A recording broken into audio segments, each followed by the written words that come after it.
Kidney kidneys ये तो blood vessel है, ये ब्लड वेसल है, आर्टरी नजर आ रहा है और इसके साथ ये स्ट्रक्चर क्या होता है? बोमेंस कैप्सूल। ये बोमेंस आपको बताया था, दो चीजें याद रखना, रेस और बोमेंस कैप्सूल। ये सारे बोमेंस कैप्सूल है, देखिए Bowman's capsule and the medullary rays. The rays are formed by the straight tubule, the straight, और ये जो आपको माना था from the Bowman's capsule, inside the Bowman's capsule is the glomerulus artery and the vein. The artery and the vein visualize, and this now the proximal and the distal. ये distal है, ये देखिए somewhat irregular. The lumen larger than the proximal. The proximal, the small and the rounded lumen. The proximal convoluted tubule, the distal convoluted tubule, the straight tubule, the medullary rays, the Bowman's capsule, and the glomerulus. Slide of the kidney.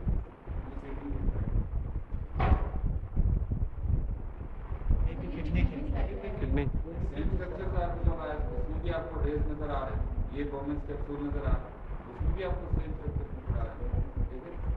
ये देखेंगे बोमेंस capsule और इसी के साथ आपको proximal और distal, ये cortex का पोर्शन होगा, ये कैप्सूल होगा, और उसके बाद आपको रेस नजर आएंगे। मतलब मेन दो चीजों को याद रखना, रेस, बोमेंस कैप्सूल, फिर आप किडनी को आसानी से पहचान सकते। जब medullary race formed by the straight tubule, कौन सी tubules की? Tubules, the straight tubules are lined by the simple cuboidal epithelium. The proximal and the distal convoluted tubules are lined by the simple columnar epithelium. The loop of Henle is lined by the simple squamous epithelium. The parietal layer of the Bowman's capsule is lined by the simple squamous. The visceral layer of the Bowman's capsule